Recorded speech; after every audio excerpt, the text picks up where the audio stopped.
प्रतिकूल परिस्थितीत कोकणातील शेतकऱ्यांनी घेतलेले अस्सल हापूस आंब्याचे उत्पादन ठाणेकरांसाठी पुन्हा एकदा उपलब्ध झाले आहेत. संस्कार आणि कोकण विकास प्रतिष्ठान आयोजित 19वा आंबा महोत्सव 1 ते 10 मे या कालावधीत गावदेवी मैदानामध्ये आयोजित करण्यात आल्याची माहिती आयोजक आमदार संजय केळकर यांनी पत्रकार परिषदेत दिली आहे. आंबा महोत्सव शेतकरी ते ग्राहक अशी थेट भेट होणार असल्याने ठाणेकरांना अस्सल हापूस आंबा वाजवी दरात चाखायला मिळणार आहे. महोत्सवात कोकणातील अस्सल हापूस पायरी रत्ना केसर आंब्याबरोबरच आंबा फणसपोळी सरबते काजू मालवणी मसाले पापड पोहे अशा विविध दर्जेदार कोकणी उत्पादनांचे 45 स्टॉल्स लावण्यात येणार आहेत.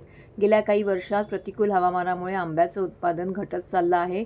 कोकणात एकूण 1,80,000 हेक्टर जमिनीवरती आंब्याची लागवड केली जाते. 2023 साली कोकणातील आंब्याचे उत्पन्न 2,56,000 मेट्रिक टन होतं. यातील 198 कोटी रुपयांची आंब्याची विक्री मुंबई व भारतभर केली गेली आणि 79 कोटी रुपयांचा आंबा निर्यात केला गेला.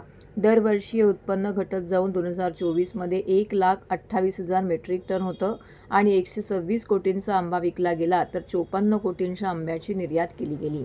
2025 मध्ये उत्पादन 1,10,000 मेट्रिक टन झाले असून 100 कोटी रुपयांची आंबा विक्री देशभर केली गेली तर 45 कोटी रुपयांचा आंबा निर्यात केला गेला.